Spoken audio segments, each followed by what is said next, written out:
जय हिंद। वंदे मातरम। साथियों, मैं अभिषेक मिश्रा आज आप सभी का हमारे दृढ़ संकल्प पर एनसीईआरटी स्पेशल कोर्स की फ्री क्लासेस में बहुत बहुत स्वागत करता हूं।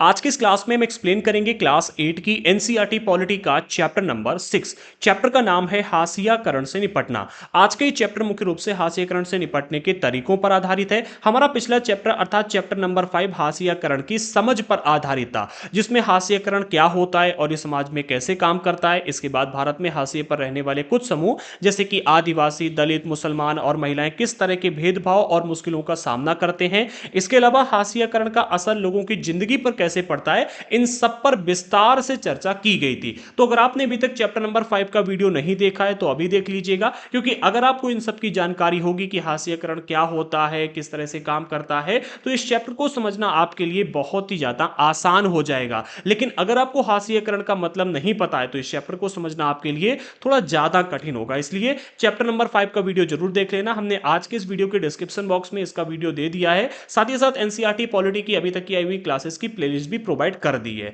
चलिए इसी के साथ में हम आगे बढ़ते हैं। आज के इस चैप्टर में आपको हाशियाकरण से निपटने के तरीकों के विषय में पढ़ना है, जिसमें मुख्य रूप से आज के इस चैप्टर में 3 तरीकों की बात की गई है। आगे बढ़ने से पहले एक एक करके समझ लो कि ये 3 तरीके कौन कौन से हैं, जिसके विषय में आज के इस चैप्टर में आपको पढ़ना है। तो सबसे पहले कहा जा रहा है कि इस अध्याय में हम समझेंगे कि विभिन्न समूहों ने असमानता से निपटने के लिए क्या तरीके अपनाए। अर्थात हमारे समाज में रहने वाले ऐसे समूह जिनके साथ असमानता का व्यवहार किया जा रहा था, जो हाशियाकरण के शिकार थे, उन्होंने इससे निपटने के लिए क्या क्या तरीके अपनाए, इसके विषय में आज के इस चैप्टर में आपको पढ़ना है। जिसमें सबसे पहले हाशियाई समूह अपने संघर्षों में संविधान का सहारा कैसे लेते हैं, इस चीज को समझने के लिए मौलिक अधिकारों के विषय में बताया गया। ठीक है, तो यहां पर आप सबसे पहले समझेंगे कि हमारे समाज में जो हाशियाई समुदाय के लोग हैं, ये जब भी संघर्ष करते हैं, यानी कि हाशियाकरण से बाहर आने के लिए, अपने साथ होने वाले असमानता या भेदभाव का विरोध करने के लिए जब भी संघर्ष करते हैं, तो इसमें संविधान का सहारा किस तरह से लेते हैं, इस चीज को आप यहां पर समझोगे। इसके बाद और विभिन्न समूहों को निरंतर शोषण से बचाने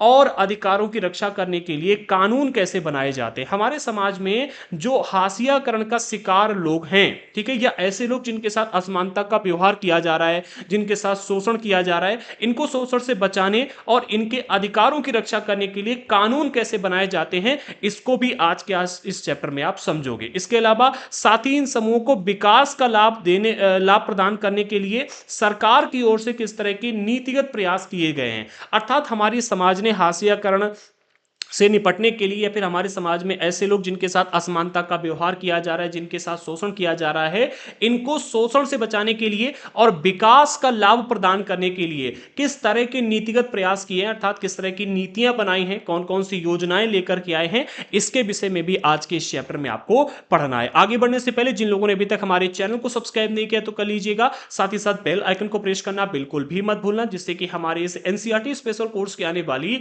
सभी क्लासेस का नोटिफिकेशन आपको मिलता रहे। हमारा एनसीईआरटी स्पेशल कोर्स एक ऑल इन वन कोर्स है। इसमें हम क्लास 6 से लेकर के 12 तक की NCERT history, geography, polity and economics को कंप्लीट कवर कर रहे हैं। फीचर्स के आधार पर ये बेस्ट एनसीईआरटी कोर्स एवर, इससे अच्छा एनसीईआरटी का कोर्स आपको और कहीं नहीं मिलेगा, क्योंकि इस कोर्स में हम आपको जो फीचर्स प्रोवाइड कर रहे हैं, ये 10 से 12,000 रुपए के कोर्सेस में भी और कोई भी प्रोवाइड नहीं करता है। आगे बढ़ने से पहले इसके कुछ खास फीचर्स भी आप जान लीजिएगा। जैसे कि इसमें हम आपको जो क्लासेस प्रोवाइड कर रहे हैं, ये बहुत ही स्पेशल है, क्योंकि हम क्लास रिकॉर्ड करने से पहले चैप्टर का संपूर्ण निचोड़ निकालते हैं, थोड़ी रिसर्च करके ये पता लगाते हैं कि कौन कौन से टॉपिक ज्यादा इंपॉर्टेंट हैं, जिनसे प्रश्न पूछे जा चुके हैं, ये प्रश्न बनने की संभावना है। इसके बाद पूरे चैप्टर को बेसिक्स के साथ गहराई से एक्सप्लेन किया जाता है, एंड जो मोस्ट इंपॉर्टेंट टॉपिक होते हैं उन पर हम अलग से फोकस करते हैं, उनको हाईलाइट करके रखते हैं। फिर सभी के स्पेशल नोट्स प्रोवाइड किए जा रहे हैं, जिसमें जो मोस्ट इंपॉर्टेंट टॉपिक्स होते हैं उनको हम खास तरह से हाईलाइट करते हैं, जिससे कि आप उन पर अलग से फोकस कर पाएं। फिर आपके डाउट्स को क्लियर करने के लिए एक डाउट ग्रुप और 1-to-1 सेशन का भी ऑप्शन दिया गया है, जो कि 24 आवर एक्टिव रहता है, जिससे कि आपके डाउट्स को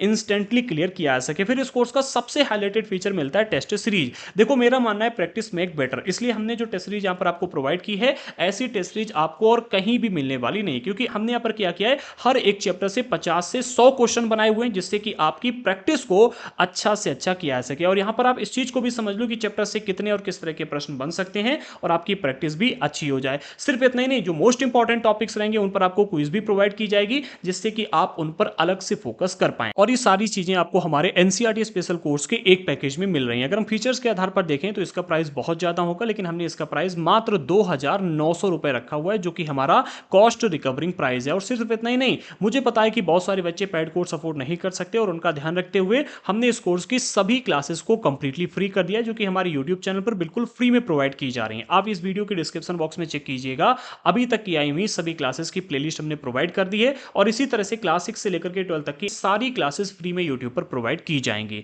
अच्छा, अगर बात करें कोर्स किन किन लोगों के लिए इंपॉर्टेंट है, तो स्पेशली हमने इसे यूपीएससी वालों के लिए बनाया। बाकी अगर आप state PCS, SSC, railway, BPSC, TRE, CTET, UP TET, H TET, MP TET, REET, D triple SB, TGT, PGT, TRE जैसी परीक्षाओं के लिए तैयारी कर रहे हैं, तो भी आप इस कोर्स को ज्वाइन कर सकते हैं, क्योंकि इस कोर्स में हम बेसिक से लेकर के एडवांस लेवल तक एनसीईआरटी को कवर कर रहे हैं। अब अगर बात करें कि इस कोर्स को कैसे ज्वाइन किया जाए, तो सिंपली आप सबसे पहले प्ले स्टोर से हमारा दृढ़ संकल्प ऐप डाउनलोड कर लीजिएगा। ऐप की लिंक हमने डिस्क्रिप्शन बॉक्स में प्रोवाइड कर दी है, अदरवाइज आप प्ले स्टोर पर सर्च कर लेना, आपको हमारा ऐप मिल जाएगा। डाउनलोड करने के बाद जब आप इसे ओपन करेंगे तो आपको रजिस्टर करने के लिए बोलेगा, एंड रजिस्टर करने के बाद आपको कुछ इस तरह का इंटरफेस दिखेगा। हमने ऐप पर ओनली एनसीईआरटी के नोट्स और टेस्ट सीरीज भी अलग से प्रोवाइड करके रखा हुआ है, तो अगर आपको ओनली नोट्स या टेस्ट सीरीज चाहिए तो वो भी आप परचेस कर सकते हो। कोर्स ज्वाइन करने के लिए आप पेड कोर्स पर क्लिक कीजिएगा। जब आप क्लिक करेंगे तो आपको कुछ इस तरह का इंटरफेस दिखेगा। यहाँ पर सबसे ऊपर एनसीईआरटी स्पेशल कोर्स दिया गया है, इसके बाद क्लास 6 to 8 एनसीईआरटी का कोर्स एक हमने रखा हुआ है, और ओनली हिस्ट्री, ओनली पॉलिटी और ओनली ज्योग्राफी के भी कोर्स दिए गए। तो अगर आपको ओनली क्लास 6 से 12 तक की ज्योग्राफी या हिस्ट्री या पॉलिटी पढ़नी है तो वो भी आप यहाँ पर कोर्स ज्वाइन कर सकते हैं। इसे परचेस करने के लिए सिंपली आप इस पर क्लिक कीजिए। जैसे आप क्लिक करेंगे तो कुछ इस तरह का इंटरफेस आपको दिखेगा।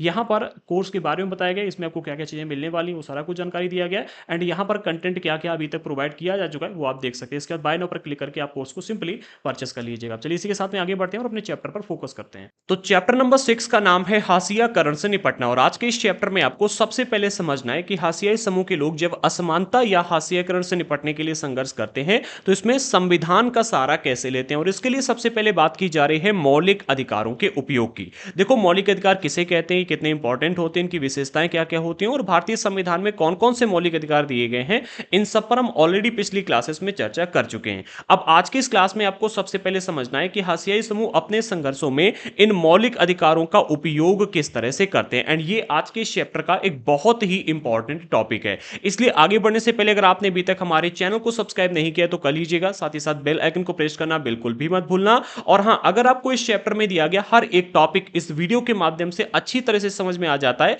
तो वीडियो को लाइक करके और कमेंट करना बिल्कुल भी मत भूलना, क्योंकि आपके कमेंट्स और लाइक मेरे लिए मोटिवेशन का काम करते हैं। और अगर एक भी पॉइंट ऐसा रहता है जो आपको समझ में नहीं आता है तो आप वीडियो को डिसलाइक कर सकते हैं, और साथ ही साथ कमेंट करके जरूर बताना, क्योंकि आपका फीडबैक मेरे लिए बहुत मैटर करता है। चलिए इसी के साथ में हम आगे बढ़ते हैं और अपने मुख्य टॉपिक पर फोकस करते हैं। आज के इस चैप्टर का सबसे पहला टॉपिक है मौलिक अधिकारों का उपयोग। इसको थोड़ा ध्यान से समझना।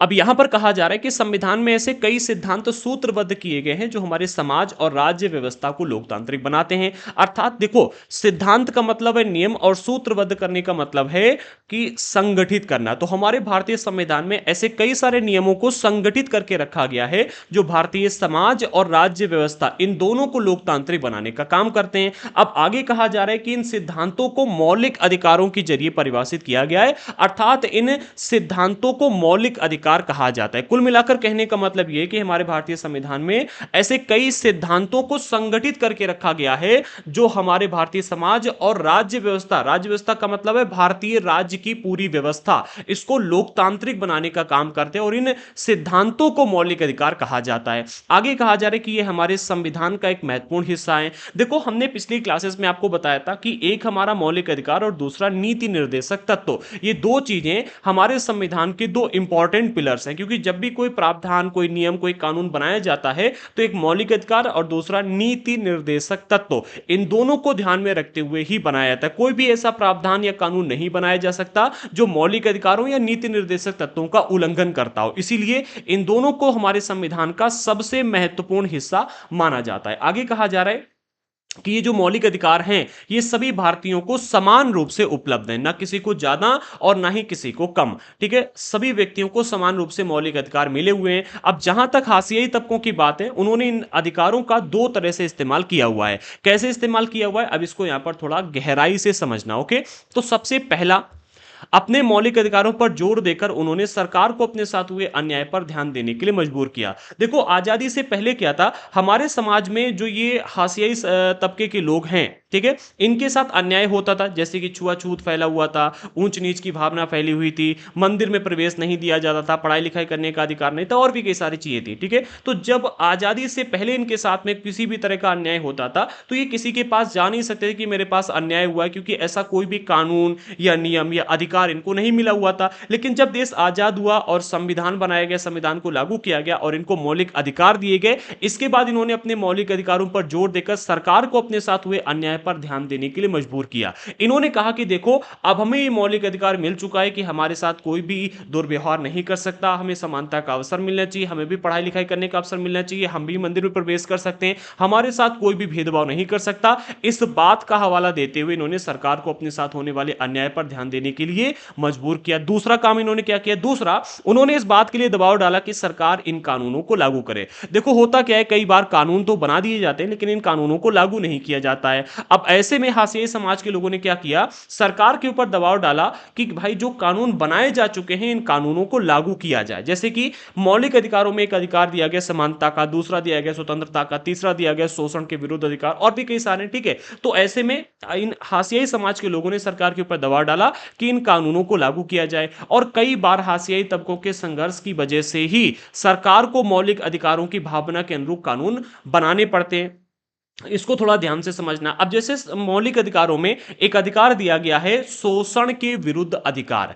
अब शोषण के विरुद्ध अधिकार दिया गया, यानी कि आप किसी भी व्यक्ति के साथ आप शोषण नहीं कर सकते, और किसी व्यक्ति के का शोषण किया जा रहा है तो ऐसे में सरकार कुछ ऐसे कानून बना सकती है जिससे कि उसके साथ होने वाले शोषण को रोका जा सके। ठीक है, तो यहां पर जब मौलिक अधिकारों को लागू करने के बाद भी लोगों के साथ में दुर्व्यवहार किया जा रहा था, लोगों का शोषण किया जा रहा था, उनके साथ में मतलब असमानता का व्यवहार किया जा रहा था, तो ऐसे में हाशियाई तबकों के लोगों ने संघर्ष किया, और तब जाकर सरकार ने मौलिक अधिकारों की भावना के अनुरूप कुछ खास तरह के कानून बनाए जिससे कि लोगों के साथ होने वाले अन्याय, भेदभाव और शोषण को रोका जा सके। जैसा कि आपने एक देखा, हरिजन एक्ट हो गया। ठीक है, और भी कई तरह के कानून बनाए गए। आगे बढ़ते हैं। अब अगले बिंदु में कहा जा रहा है, संविधान के अनुच्छेद 17 के अनुसार अस्पृश्यता या छुआछूत का उन्मूलन किया जा चुका है, और ऐसा हमारे मौलिक अधिकारों में भी कहा गया कि भाई जो अस्पृश्यता है इसका अंत किया जा चुका है, और अब सभी व्यक्तियों को समान माना जाएगा, कोई भी ऊंचा या नीचा नहीं माना जाएगा। ठीक है, और अनुच्छेद 17 में भी यह कहा गया कि भाई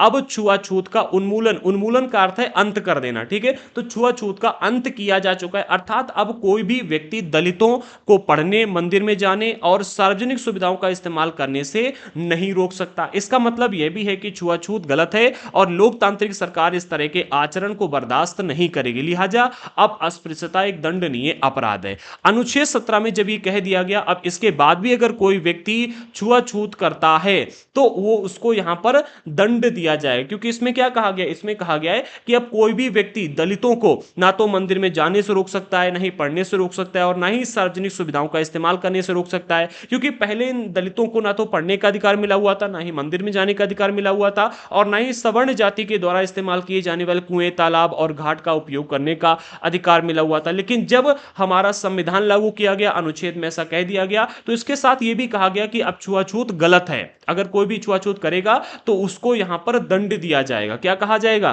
क्या कहा गया कि लोकतांत्रिक सरकार इस तरह के आचरण को बर्दाश्त नहीं करेगी, लिहाजा अस्पृश्यता यानी कि छुआछूत एक दंडनीय अपराध है, अर्थात अगर आप अस्पृश्यता करते हो तो आपको दंड दिया जाएगा। अब अगर इसके बाद भी अस्पृश्यता मौजूद रहेगी तो सरकार इसके लिए कुछ खास तरह के कानून भी बना सकती है। अगले बिंदु में कहा जा रहा है कि संविधान में ऐसे दूसरे भी अनुच्छेद हैं जो अस्पृश्यता के खिलाफ हैं, केवल मौलिक अधिकारों में है अनुच्छेद 17 में ही नहीं कहा गया, ऐसे और भी आपको अनुच्छेद देखने को मिलेंगे। जैसे कि उदाहरण के लिए अनुच्छेद 15 में कहा गया है कि भारत के किसी भी नागरिक के साथ आप धर्म, नस्ल, जाति, लिंग या जन्म स्थान के आधार पर भेदभाव नहीं किया जा सकता, अर्थात नहीं कर सकते। अब इसके बाद भी अगर कोई व्यक्ति किसी भारत के नागरिक के साथ में धर्म के आधार पर या नस्ल के आधार पर या जाति के आधार पर या लिंग के आधार पर, जैसे महिला या पुरुष है, या जन्म स्थान के आधार पर भेदभाव करता है तो यह गलत माना जाएगा। आगे कहा जा रहा है कि समानता के अधिकार का हनन होने पर दलित इन प्रावधानों का सहारा लेते हैं। एक प्रावधान हो गया अनुच्छेद 17, एक हो गया अनुच्छेद 15, एक हो गया मौलिक अधिकार।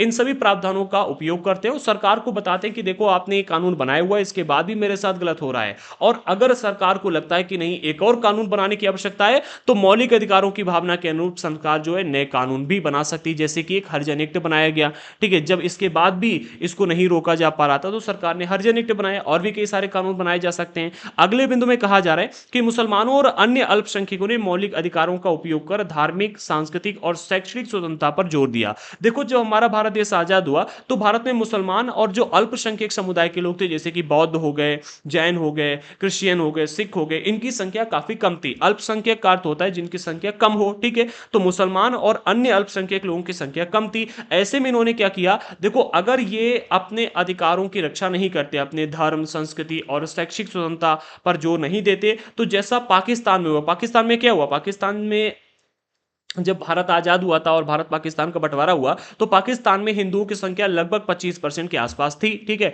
लेकिन इन हिंदुओं को किसी भी तरह की सांस्कृतिक न्याय या सुरक्षा नहीं प्रदान की गई, इसलिए यहां पर आज मात्र 2% हिंदू बचे हुए हैं, और जो अन्य अल्पसंख्यक समुदाय के लोग थे लगभग वो समाप्ति के कगार पर आ चुके हैं, ठीक है। अब ऐसे में अगर भारत में भी इनको सुरक्षा नहीं दी जाती, जो मुसलमान और अन्य अल्पसंख्यक समुदाय के लोग हैं, तो ये भी नहीं बच पाते। अब हमारे देश में क्या किया गया, मुसलमान और अन्य अल्पसंख्यक समुदाय के लोगों ने इन मौलिक अधिकारों का उपयोग किया। इनको मौलिक अधिकार दिया गया था स्वतंत्रता का, समानता का और शोषण के विरुद्ध, ठीक है। तो इन्होंने क्या किया, इन मौलिक अधिकारों का उपयोग किया और अपने धार्मिक, सांस्कृतिक और शैक्षिक स्वतंत्रता पर जोर दिया कि भाई हम स्वतंत्र रूप से अपने धर्म का पालन करेंगे और इसका प्रचार प्रसार करेंगे, स्वतंत्र रूप से अपनी संस्कृति का पालन करेंगे और इसको भी बढ़ावा देंगे, स्वतंत्र रूप से शिक्षा प्राप्त करेंगे, ना ही कोई में शिक्षा प्राप्त करने से रोक सकता है और ना ही आगे बढ़ने से रोक सकता है। इन्होंने इन तीनों चीजों पर जोर दिया।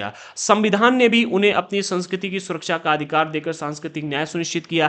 ऐसा न्याय पाकिस्तान के संविधान ने पाकिस्तान में रहने वाले हिंदू और अन्य अल्पसंख्यक समुदाय जैसे कि सिख, बौद्ध, जैन, पारसी, ईसाई, इनको नहीं दिया, ठीक है। अब चूंकि पाकिस्तान में उनको उनकी संस्कृति की सुरक्षा का अधिकार नहीं दिया गया, इसलिए आज के टाइम पर पाकिस्तान में जो हिंदू और अन्य अल्पसंख्यक समुदाय के लोग थे वो लगभग समाप्ति के कगार पे है, और भारत में इनको सांस्कृतिक न्याय दिया गया था, इसलिए इनकी वृद्धि हो रही, ना केवल ये मौजूद हैं बल्कि आगे बढ़ने में लगे हुए हैं। और मुसलमान तो अब अल्पसंख्यक समुदाय से बाहर आ चुके हैं, लगभग बाहर आ ही चुके हैं। आगे कहा जा रहा है ताकि बहुसंख्यक संस्कृति का उन पर वर्चस्व ना हो और ना उनकी पहचान संरक्षित, एक मिनट, हो और उनकी ना हो और उनकी संस्कृति जो पहचान है वो संरक्षित रहे। ऐसा अगर पाकिस्तान में भी किया जाता तो पाकिस्तान में आज के टाइम पर जो मुसलमानों का हिंदुओं पर दबाव बना, ठीक है, बहुत सारे हिंदुओं को मार दिया गया, बहुत सारे लोगों का धर्म परिवर्तन करवा दिया गया, बहुत सारे लोगों की जो बहन बेटियां थी उनको छीन ले गए, ठीक है, बहुत सारे लोगों को वहां से भगा दिया गया। अगर वहां पर सांस्कृतिक न्याय इन लोगों को दिया जाता, ठीक है, तो जो बहुसंख्यक आबादी मुसलमानों की थी, ये अल्पसंख्यक समुदाय के लोगों के ऊपर अपना वर्चस्व नहीं दिखा पाते, और आज भी अल्पसंख्यक समुदाय का की जो पहचान है वो सुरक्षित रहती, जैसा कि भारत में है। अब आगे कहा जा रहा है, अगली हेडिंग है हाशियाई तबकों के लिए कानून। अब यहां पर आपको समझना है कि हाशियाई समाज के लिए विशेष प्रकार के कानून कैसे बनाए थे, इसके पीछे की प्रक्रिया क्या रहती है। तो कहा जा रहा है सरकार अपने नागरिकों की रक्षा के लिए कानून बनाती है, लेकिन सरकार केवल इसी तरह से कार्रवाई नहीं करती। देखो, सबसे पहली बात तो यह कि सरकार जो भी कानून बनाती है वो देश के नागरिकों की सुरक्षा के लिए बनाती है। अब यहां पर एक प्रश्न ये भी उठता है कि देश में रहने वाले जो नागरिक हैं वो सभी एक समान नहीं है, ठीक है। तो क्या सभी लोगों के लिए एक समान कानून बनाया जाना सही है? बिल्कुल नहीं है। हमारे देश में जो कानून बनाए जाते हैं वो विभिन्न समुदायों के लिए विशेष प्रकार से बनाए जाते हैं। जैसे एग्जांपल के रूप में मैं यहां पर आपको एक ही एग्जांपल दूंगा। हमारे यहां पर बाइक चलाने के लिए हेलमेट और लाइसेंस, इन दोनों चीजों की आवश्यकता है। अब लाइसेंस तो हर व्यक्ति के लिए मैंडेटरी है, लेकिन जो सिख समुदाय के लोग हैं ये अगर पगड़ी पहने हुए हैं तो हेलमेट नहीं लगा सकते, ठीक है, क्योंकि भाई अगर हेलमेट लगाना है तो पगड़ी हटानी पड़ेगी, और पगड़ी हटाएंगे तो ये इनकी संस्कृति और धर्म को लेकर के फिर अलग तरह का मैटर आ जाएगा, ठीक है, क्योंकि ये इनकी धर्म और संस्कृति की एक पहचान है, इसलिए पगड़ी नहीं हटाई जा सकती। तो यहां पर संविधान ने इनको थोड़ी सी छूट दे दी कि अगर कोई भी सिख व्यक्ति पगड़ी पहने हुए तो हेलमेट नहीं पहन सकता, ठीक है। तो हमारे देश में जितने तरह के लोग हैं, ठीक है, उतने तरह के कानून भी बनाए गए। अब यहां पर कहा जा रहा है कि सरकार अपने नागरिकों की रक्षा के लिए कानून बनाती है, तो कानून जो बनाए जाते हैं उनका उद्देश्य होता है देश के नागरिकों की रक्षा करना, लेकिन सरकार केवल इसी तरह से कार्रवाई नहीं करती। कैसे कार्रवाई करती, इसको और अच्छी तरह समझो। हमारे देश में हाशियाई तबकों के लिए खास कानून और नीतियां बनाई जाती हैं। पूरे समाज के लिए अलग तरह से कानून है, लेकिन जो हाशियाई तबकों के लोग हैं इनके लिए अलग तरह से कानून और नीतियां बनाई जाती हैं। प्रश्न उठता है कि इनके लिए कैसे ये खास कानून और नीतियां बनाई जाती हैं। इसके लिए कहा जा रहा है कि बहुत सी नीतियां या योजनाएं किसी समिति की सिफारिशों या सर्वेक्षण आदि के नतीजों पर आधारित होती हैं। देखो, कुछ नीतियां या कानून किसी समिति की सिफारिश पर बनाई जाती है, जैसे कि कोई समिति है उसने देखा कि भाई ये हाशियाई समुदाय ऐसा है जो कि खुद आगे नहीं बढ़ पा रहा है, तो इसके लिए सरकार को कहा कि भाई इस तरह का कानून बनाया जाए, इस तरह की नीति बनाई जाए, जिससे कि ये समिति आगे बढ़ पाए, या किसी सॉरी ये समूह आगे बढ़ पाए, या किसी समूह के साथ में बहुत ज्यादा दुर्व्यवहार या अत्याचार किया जा रहा है तो वो सरकार को बताएगी समिति, ठीक है, और जो सरकार है उस सिफारिश के आधार पर उस तरह का कानून बनाएगी। इसके अलावा सरकार भी समय समय पर सर्वेक्षण करवाती, जैसे कि आप देखो जनगणना जब होती है तब कई सारी चीजें पूछी जाती है कि आपकी एज क्या है, आपका नाम क्या है, आपका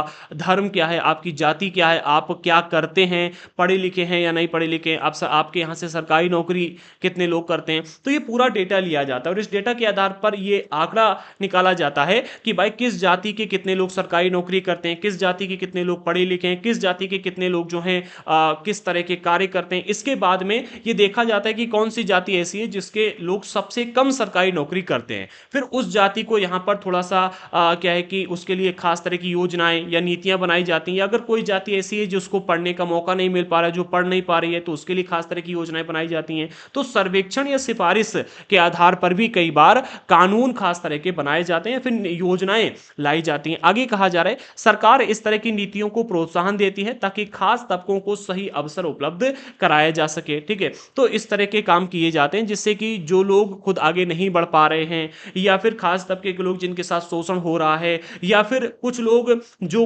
मतलब वृद्धि तो कर रहे हैं लेकिन उनको समाज में पहचान नहीं मिल पा रही है, ठीक है, तो उनको यहां पर अवसर उपलब्ध कराने के लिए खास तरह की योजनाएं या नीतियां बनाई जाती हैं। अब अगली हेडिंग है सामाजिक न्याय को प्रोत्साहन। अब देखो सरकार जो भी कानून बनाती है वो देश के लोगों के लिए बनाती है, ठीक है, लेकिन हमेशा समाज में लोगों को न्याय नहीं मिल पाता है, तो सामाजिक न्याय को प्रोत्साहन कैसे सरकार देती है इसको भी समझो, ठीक है। पहले बिंदु में यहां पर कहा जा रहा है कि संविधान को लागू करने के लिए राज्य और केंद्र सरकारें जनजातीय और भारी दलित आबादी वाले इलाकों में विशेष प्रकार की योजनाएं लागू करती है। अच्छा, इन जनजातीय और भारी दलित आबादी वाले इलाकों में विशेष प्रकार की योजनाएं क्यों लागू की जाती हैं, इसको आगे चल करके आपको गहराई से समझना है। सबसे पहले इतना समझो कि संविधान को लागू जब किया गया, ठीक है, यह संविधान को लागू करने के लिए राज्य सरकार और केंद्र सरकार, ये दोनों सरकारें मिल करके जो जनजातीय आबादी है और जो भारी दलित आबादी वाले इलाके, इन दोनों इलाकों में विशेष प्रकार की योजनाएं लागू करती है, क्योंकि इन दोनों ही लोगों को बहुत ही लंबे समय से दबा करके रखा गया, इनको आगे बढ़ने का मौका नहीं दिया गया, पढ़ने का मौका नहीं दिया गया, ठीक है, और भी कई सारी चीजें मिली, ठीक है, ना ही ये पढ़ पाए, ना ही ये संसाधनों का इस्तेमाल कर पाए, उपयोग कर पाए, इसलिए ये खुद आगे नहीं बढ़ सकते। अब जब खुद आगे नहीं बढ़ सकते तो सरकार इनकी सहायता के लिए विशेष प्रकार की योजनाएं लागू कर दी, ताकि ये भी संविधान का पालन कर सकें, कानून का पालन कर सकें और इनके इलाके में भी वृद्धि हो, ठीक है। आगे कहा जा रहा है उदाहरण के लिए कई स्थानों पर सरकार छात्रावास की सुविधा उपलब्ध करवाती है। अब जिन इलाकों में ये जनजातीय या भारी दलित आबादी वाले बच्चे खुद जाकर के रहकर नहीं पढ़ सकते, उनको पढ़ाने के लिए इन्होंने क्या किया, हॉस्टल की सुविधा उपलब्ध करवाई सरकार ने, कि भाई आप आकर के यहां पर खर्चा नहीं उठा सकते कि भाई एक कॉलेज के पास आकर के रहो पढ़ो, ठीक है, तो सरकार ने क्या किया, इनके लिए छात्रावास अर्थात हॉस्टल की सुविधा उपलब्ध करवा दी। अगले बिंदु में कहा जा रहा है कि कुछ जरूरी सुविधाएं मुहैया कराने के अलावा सरकार कानून का भी इस्तेमाल करती है ताकि व्यवस्था में निहित असमानता को खत्म करने के लिए ठोस कदम उठाए जा सकें। अब देखो कानून के इस्तेमाल करने की बात है तो विभिन्न तरीके से इस्तेमाल किया जाता है, जैसे कि मान लो स्कूल में पढ़ने के लिए दलित समुदाय के बच्चे आते हैं और उनको वहां पर कोई व्यक्ति अपने साथ नहीं बिठाता है या उनके साथ अलग तरह का व्यवहार किया जाता है, तो सरकार इस चीज को रोकने के लिए कानून का इस्तेमाल करती है कि आप किसी भी बच्चे के साथ में अलग तरह का व्यवहार नहीं कर सकते, या शिक्षक अलग तरह का व्यवहार कर रहा है तो इसको रोकने के लिए, ठीक है, यानी जो भी समस्या होती है उसके लिए कानून का इस्तेमाल किया जाता है। विशेष रूप से कहने का मतलब यह है कि जरूरी सुविधाएं इन जनजातीय और भारी दलित आबादी वाले इलाकों में लोगों को प्रोवाइड करने के लिए सरकार कई बार कानून का भी इस्तेमाल करती है, जिससे कि वहां पर जो भी असुविधाएं मौजूद हैं या लोगों के साथ जो असमानता का व्यवहार किया जा रहा है या लोगों को पढ़ने का मौका नहीं दिया जा रहा है या लोगों को जबरदस्ती नहीं पढ़ने दिया जा रहा है, तो उसको रोका जा सके और लोगों को आगे बढ़ाया जा सके, असमानता को खत्म किया जा सके। आगे कहा जा रहा है आरक्षण की व्यवस्था इसी तरह का एक महत्वपूर्ण कानून या फिर आप कहो नीति है। ठीक है। अच्छा, आरक्षण की जो व्यवस्था है, ये ना केवल महत्वपूर्ण कानून और नीति है, बल्कि ये एक महत्वपूर्ण होने के साथ-साथ विवादास्पद भी है, बेहद विवादास्पद है। कई बार इसके ऊपर सवाल उठाया जाता है कि अब तो आज़ादी के बाद इतना साल हो चुका है, अभी भी आरक्षण को क्यों लागू किया जा रहा है? ठीक है, तो आप अगर आज भी देखोगे विभिन्न इलाकों में, तो जो दलित और जनजातीय लोग हैं, ये खुद आगे अभी भी नहीं बढ़ पा रहे हैं, ठीक है? इसीलिए आज भी आरक्षण को लागू किया गया है, ठीक है? स्टार्टिंग में तो कहा गया था कि भाई इतने साल के लिए, फिर उसको एक्सटेंड कर दिया गया, फिर अलग तरह की चीजें उसमें ऐड की गई, ठीक है। लेकिन आज भी अगर आप देखोगे तो जो दलित आबादी वाले इलाके हैं और जो भारी जनजातीय इलाके हैं, वहां पर लोग खुद आगे नहीं बढ़ पा रहे, उन्हीं को सपोर्ट करने के लिए आरक्षण की व्यवस्था आज भी मौजूद है। आगे कहा जा रहा है कि शिक्षा संस्थानों और सरकारी नौकरियों में दलितों व आदिवासियों के लिए सीटों के आरक्षण का कानून एक महत्वपूर्ण तर्क पर आधारित है। देखो, हम सभी जानते हैं कि शिक्षा संस्थानों यानी कि जो कॉलेज वगैरह हैं और जो सरकारी नौकरियां आती हैं, इसमें दलितों और आदिवासियों के लिए सीटों को आरक्षित किया जाता है कि भाई इतनी सीटों पर केवल दलित और आदिवासी बच्चे ही बैठकर पढ़ाई करेंगे, इन जगहों पर दलित और आदिवासी लोग ही नौकरी करेंगे, अन्य कोई भी व्यक्ति इन जगहों पर आकर के नौकरी नहीं कर सकता। तो इनके लिए जो सीटों को आरक्षित किया जाता है, इसका एक महत्वपूर्ण तर्क है, इसके पीछे का एक बहुत ही बड़ा कारण है। कारण क्या है, इसको अब यहां पर आप समझो। एक मिनट इरेज कर लेते हैं। हाँ, इसके पीछे का कारण है, इसके पीछे एक मिनट। हाँ, इसके पीछे समझ ये है कि हमारे जैसे समाज में जहां कुछ तबकों को सदियों तक पढ़ने लिखने और नई निपुणताएं हासिल करने के अवसरों से वंचित रखा गया, वहां लोकतांत्रिक सरकार को इन तबकों की सहायता के लिए ठोस कदम उठाने चाहिए। अब क्या है कि जो दलित लोग हैं और जो ये आदिवासी समुदाय के लोग हैं, इनको लंबे समय तक ना तो पढ़ने लिखने का अवसर दिया गया था, ठीक है, और ना ही नई निपुणताएं हासिल करने के अवसर दिए गए थे, यानी कि नई नई चीजें सीखने और आगे बढ़ने के मौके दिए गए थे। इसलिए अब लोकतांत्रिक सरकार का ये कर्तव्य बनता है कि इनको सभी लोगों के बराबर लाने के लिए, ठीक है। अब एक एक समाज जैसे सदियों से पढ़ने का अवसर नहीं दिया गया और आप सदियों से पढ़ते आ रहे, तो आप अधिक योग्य होंगे, ठीक है, वो योग्य नहीं होंगे, तो उनको आपके बराबर लाने के लिए कुछ सपोर्ट देने की आवश्यकता है। वही सपोर्ट इनको आरक्षण के रूप में दिया जा रहा है। तो लोकतांत्रिक सरकार को इन तबकों की सहायता के लिए कुछ ठोस कदम उठाने चाहिए, और वो ठोस कदम क्या है?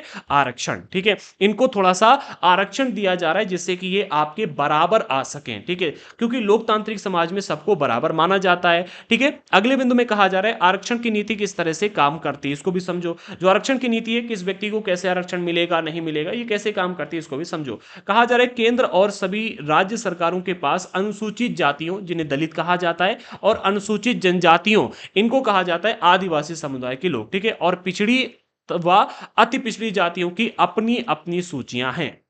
और समय समय पर सरकार ये डेटा निकलवाती है कि अब भाई कौन लोग ऐसे हैं जिनको अति पिछड़ी जाति में या पिछड़ी जाति में या दलित या जनजाति श्रेणी में रखा जाए, ठीक है। तो समय समय पर डेटा निकाला जाता है और लोगों को उस श्रेणी में रखा जाता है, ठीक है। तो कहने का मतलब यहां पर यह है कि जो हमारी केंद्र सरकार है और जो राज्य सरकार है, इनके पास पूरा डेटा मौजूद है कि कौन अनुसूचित जाति का है, कौन अनुसूचित जनजाति का है। देखो, अनुसूचित जाति और अनुसूचित जनजाति में सिर्फ इतना अंतर है कि अनुसूचित जाति शब्द अगर आए तो समझ लेना दलित है, और अनुसूचित जनजाति आए तो समझ लेना कि ये आदिवासी समुदाय के लोग हैं, ठीक है, क्योंकि आदिवासियों को जनजाति नाम से नाम दिया गया है, ठीक है, और जो दलित समुदाय के लोग हैं इनको अनुसूचित जाति नाम दिया गया है, ठीक है, याद रखना।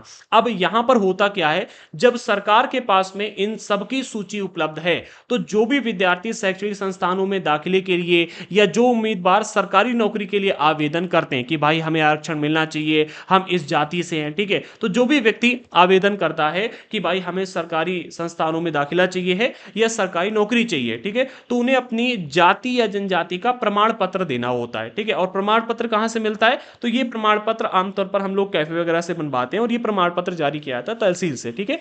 यदि अपनी जाति, यदि उनकी जाति या जनजाति सरकारी सूची में शामिल है, तो वे आरक्षण का लाभ उठा सकते हैं, ठीक है। अगर आप उस जाति से आते हो तो आपको प्रमाण पत्र दिया जाएगा और आप उस प्रमाण पत्र के जरिए आरक्षण का लाभ ले सकते हो, ठीक है। सभी को पता है किस तरह से होता है, बट बताना मेरा कर्तव्य है। अगले बिंदु में कहा जा रहा है कॉलेजों, खास तौर से मेडिकल कॉलेज जैसे पेशेवर संस्थानों में दाखिले के लिए सरकार ने कट ऑफ या न्यूनतम अंक सीमा तय की हुई है। अब देखो क्या है कि अगर आप केवल अनुसूचित जाति से हो या अनुसूचित जनजाति से हो या पिछड़ी और अति पिछड़ी जाति से हो, तो सिर्फ इस जाति से होने के वजह से आपको किसी भी कॉलेज में या सरकारी नौकरी में एंट्री नहीं मिलेगी। आपको इसके बाद भी टेस्ट देना होगा, ठीक है। और कट ऑफ या फिर न्यूनतम अंक सीमा या उससे ज्यादा नंबर लाने होंगे। ऐसा नहीं कि आप बिल्कुल अनपढ़ हो और सरकार आपको सपोर्ट करने के लिए डॉक्टर बना के बिठा दे, ऐसा नहीं हो सकता है, ठीक है। सरकार इसके बाद भी आपका टेस्ट लेगी, ठीक है। और आप दलित समुदाय के लोगों में जो सबसे अधिक योग्य होंगे उनको ही वहां पर बिठाया जाएगा, क्योंकि भाई देश भी तो चलाना है, ठीक है। केवल आपको सपोर्ट करने के लिए अगर बैठ जाएंगे फिर तो देश गया भाड़ में, ठीक है। और लोगों का स्वास्थ्य अन्य सारी चीजें भाड़ में गई। तो होता क्या है, अगर आपको मेडिकल कॉलेज में या किसी भी पेशेवर संस्थान में दाखिला लेना और इसके लिए आरक्षण चाहिए तो आपको पढ़ाई लिखाई करनी होगी। और इनको क्या है कि आरक्षण में कम नंबर लाने होते, लेकिन नंबर लाने होते, ठीक है। तो इसमें आपको जो कट ऑफ निर्धारित की जाती है उतने या न्यूनतम अंक सीमा, ठीक है, यानी कम से कम या उससे ज्यादा नंबर लाने होंगे, तभी जाकर के आपको एडमिशन या कोई भी सरकारी नौकरी मिलेगी। इसमें उन्हें दलित और आदिवासी विद्यार्थियों को दाखिला मिल सकता है। हाँ, उन्हीं दलित और आदिवासी विद्यार्थियों को दाखिला मिलता है जिन्होंने परीक्षाओं में अच्छा प्रदर्शन किया है और न्यूनतम अंक सीमा से ज्यादा अंक प्राप्त किए, यानी जो कम से कम अंक निर्धारित किए गए थे, जैसे कि 50 में से अगर 40 नंबर कम से कम निर्धारित किए गए तो 40 या इससे ज्यादा नंबर जो भी दलित या जनजाति समुदाय के लोग लेकर के आएंगे उनको नौकरी या फिर एडमिशन वगैरह दिया जाएगा, ठीक है। सरकार इन विद्यार्थियों को विशेष छात्रवृत्ति यानी कि स्कॉलरशिप भी प्रदान करती, जिससे कि इनको सपोर्ट मिल सके, ये वहां पर रहकर पढ़ सकें और आगे बढ़ सकें, ठीक है। आई होप आप इसको समझ रहे होंगे। अगली हेडिंग है दलितों और आदिवासियों के अधिकारों की रक्षा। अब देखो कई बार क्या होता है कि दलित और आदिवासी समुदाय के जो लोग होते हैं इनके साथ बड़े पैमाने पर भेदभाव, अत्याचार, शोषण और असमानता का व्यवहार किया जाता है। तो इनको इनसे रक्षा कैसे दी जाए, इसको भी यहां पर आप समझो सरकार ने किस तरह से इनको रक्षा प्रदान की है। इसके लिए सबसे पहले कहा जा रहा है कि हाशियाई समुदायों को भेदभाव और शोषण से बचाने के लिए नीतियों के अलावा हमारे देश में कई कानून भी बनाए गए। इनमें सबसे पहला कानून आपको मिलता है अनुसूचित जाति एवं अनुसूचित जनजाति अधिनियम 1989। ये अत्याचार निवारण अधिनियम है। कैसा है? अत्याचार निवारण अधिनियम है, जो कि 1989 में 1989 में बनाया गया था। अब इसमें क्या क्या प्रावधान दिए गए, क्या क्या चीजें बताई गई, इसको एक एक करके समझो। सबसे पहले बिंदु में कहा जा रहा है कि यह कानून 1989 में दलितों तथा अन्य समुदायों की मांग के जवाब में बनाया गया था। देखो सरकार ऐसे ही कोई भी कानून नहीं बनाती है। कानून बनाने के पीछे का सबसे पहला कारण होता है कि कोई समिति सिफारिश करे या कोई सर्वेक्षण के आधार पर बनाया जाए या फिर जनता मांग करे। तो जब यहां पर दलित और अन्य समुदाय के लोगों ने मांग की तब सरकार ने 1989 में यानी 1989 में यह अत्याचार निवारण अधिनियम बनाया, ठीक है।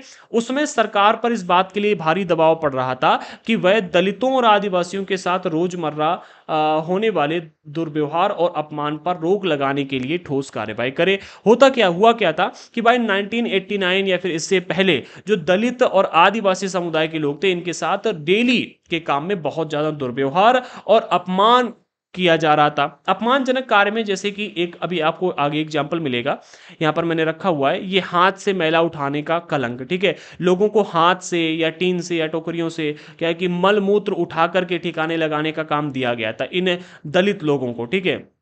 सूखे लेटरिन वगैरह बनाई जाती थी, ठीक है, सूखे शौचालय बनाए जाते थे और वहां से ये डेली आते थे और जो लोग मलमूत्र का त्याग करते थे वो उठाकर और फिर सर पे एक डलिया में रखते थे, फिर डलिए को सर पे रखते थे, फिर उसे ले जाकर ठिकाने लगाते थे। ये बहुत अपमानजनक कार्य है। इसी तरह से और भी कई सारे अपमानजनक कार्य इनको दिए जाते थे। तो सरकार के ऊपर इस बात का बहुत ही भारी दबाव पड़ रहा था कि दलितों और आदिवासियों के साथ जो ये डेली के जीवन में दुर्व्यवहार किया जा रहा है, इनका अपमान किया जा रहा है, इसको रोक लगाने के लिए ठोस कार्रवाई करें। इस तरह का व्यवहार तो लंबे समय से चला आ रहा था, लेकिन 70 के दशक के आखिरी और 80 के दशक में यह समस्या हिंसक रूप लेने लगी। बहुत लंबे समय से, सदियों से, ठीक है, बहुत लंबे समय से यह व्यवहार चला आ रहा था कि भाई जो दलित और आदिवासी समुदाय के लोग हैं, ठीक है, इन लोगों को विभिन्न प्रकार के दुर्व्यवहार और अपमान का सामना करना पड़ रहा था। लेकिन 70s और 80s के दशक में यानी कि 1970 से लेकर के और 1990 तक, ठीक है, 1990 ये जो टाइम पीरियड आपको देखने को मिलता है, इस टाइम पीरियड में समस्याएं जो थी वो हिंसक रूप लेने लगी, क्योंकि अब लोग पढ़ने लिखने लगे, अब लोगों को समानता का अवसर दिया जाने लगा। तो कुछ दलित लोग, कुछ आदिवासी लोगों ने, जिन लोगों ने पढ़ लिख लिया, जो लोग आगे निकले, जिनके पास पैसा आ गया, उन्होंने अपने समाज को जागरूक करना शुरू कर दिया। अब क्या हुआ कि भाई 80 और 70 के दशक में क्या कहा गया, 70 के दशक के आखिरी और 80 के दशक में ये समस्या हिंसक रूप लेने लगी, यानी कि जब लोग जानने लगे तो लोग इसका विरोध करने, लोगों ने कह दिया कि भाई अब हम इस तरह का दुर्व्यवहार नहीं सहेंगे, अब हम अपमान नहीं सहेंगे, अब इस तरह का कार्य हम नहीं करेंगे। तो जब समस्या हिंसक रूप लेने लगी तो इस दौरान दक्षिण भारत के कई हिस्सों में अपने हकों का दावा करने वाले बहुत सारे आग्रही दलित संगठन सामने आए। बहुत सारे दलित संगठनों ने सरकार से आग्रह करना शुरू कर दिया कि हमारे साथ आजादी के इतने साल भी इस तरह का व्यवहार किया जा रहा है, हम इस तरह का काम नहीं करेंगे, हमें संविधान ने बराबरी का मौका दिया हुआ है, हमें समान माना है, हमें मौलिक अधिकार मिले हुए हैं। तो जब सरकार के सामने समस्याएं आने लगी, चीजें हिंसक रूप लेने लगी, तो उन्होंने अपने हकों, इसके अलावा आग्रही संगठन सामने आए और उन्होंने अपने हकों के लिए पुरजोर आवाज उठाई, तथाकथित जातीय दायित्वों का निर्वाह करने को तैयार नहीं थे। हाँ, कहने का मतलब यह है कि जब लोग पढ़ने लिखने लगे, समझने लगे, तो उन्होंने सरकार के सामने आग्रह करने लगे, संगठन बना लिए, ठीक है, और संगठन बनाकर सरकार के सामने अपनी बात को रखने लगे, पूरी तरह से अपनी आवाज उठाने लगे, ठीक है। और ये कहा कि भाई जो जातीय दायित्व तो हमें लंबे समय से दिए गए हैं, ठीक है, अब हम उन दायित्वों को नहीं निभाएंगे। जैसे कि कहा गया था कि जो दलित समुदाय के लोग हैं, इनका कार्य है झाड़ू पोछा करना, ठीक है, साफ सफाई करना, ठीक है, मैला वगैरह उठाना, ऐसे विभिन्न तरह के कार्य इन जातीय लोगों को दिए गए। जैसे कि भाई कुम्हार का काम दे दिया गया, बर्तन बनाना, ठीक है। तो उन्होंने कहा कि भाई हमें इतना अधिक अपमान और दुर्व्यवहार सहना पड़ता है, हम क्यों करें इस तरह का काम। उन्होंने अपने अपने जो जातीय दायित्व हैं उनको निर्वाह करने से मना कर दिया कि भाई हम इस तरह के काम नहीं करेंगे। जब मना किया तो चीजें हिंसक रूप लेने लगी, इनसे जबरदस्ती काम करवाया जाने लगा। तब इन्होंने सरकार से आग्रह किया और पूरी तरह से आवाज उठाना शुरू कर दिया और कहा कि भाई समानता का अधिकार हम चाहते हैं। इन्होंने क्या कहा कि भाई हम समानता का अधिकार चाहते हैं, क्योंकि संविधान ने ऐसा अधिकार हमें दिया हुआ है। उन्होंने दलितों का अपमान व शोषण करने वाली परंपराओं को मानने से इनकार कर दिया। क्या किया, जो दलितों के अपमान और शोषण करने वाली परंपराएं थी इनको मना कर दी। इसकी वजह से ऊंची जातियों के लोग उनके साथ खुलेआम हिंसा पर उतर आए। अब यहां पर क्या हुआ, एक तरह से आप कह सकते हो कि भाई आंतरिक विद्रोह शुरू हो गया था, लोग आपस में लड़ने लगे थे।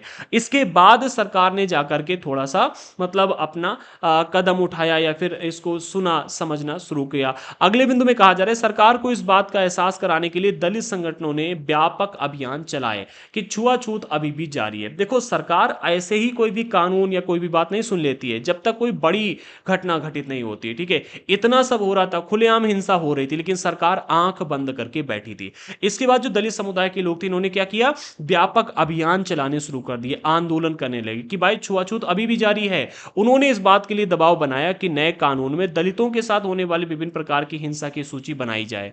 आप एक देखो, संविधान में ऐसा तो कह दिया गया कि भाई सब लोग समान रहेंगे, छुआछूत का अंत कर दिया गया, ठीक है, लेकिन हमारे साथ कितने तरीके से दुर्व्यवहार किया जा रहा है, कितने प्रकार की हिंसा की जा रही है, इसकी आप सूची बनाओ, ठीक है, और इनके आधार पर सजा को निर्धारित करो, ठीक है। आप दलितों ने सरकार के सामने मांग रखी, क्या मांग रखी कि भाई कानूनों में, एक नए कानूनों में दलितों के साथ होने वाले विभिन्न प्रकार की हिंसा की सूची बनाई जाए और इस तरह के अपराध करने वालों के लिए सख्त सजा का प्रावधान किया जाए, ठीक है। तो जब दलितों ने यह मांग रखी तो इसके लिए सरकार ने क्या किया, इस चीज को समझो। अगले बिंदु में कहा जा रहा है इसी प्रकार 1970 से 1980 के दशकों में, यानी कि 1970 से 80 और 80 से 90 के दशक में, दशक का अर्थ होता है 10 साल, याद रखना, ठीक है, बार बार कंफ्यूज मत होना। दशक जो होता है 10 साल का होता है, जैसे कि 1970 का दशक कहा जा रहा है तो 1970 से लेकर के 1980, ठीक है, 1970 से 1980 ये हो गया एक दशक, ठीक है। ये कहा जाएगा 70s का दशक, और 80 से 90 यानी 80s का दशक, ठीक है, याद रखना।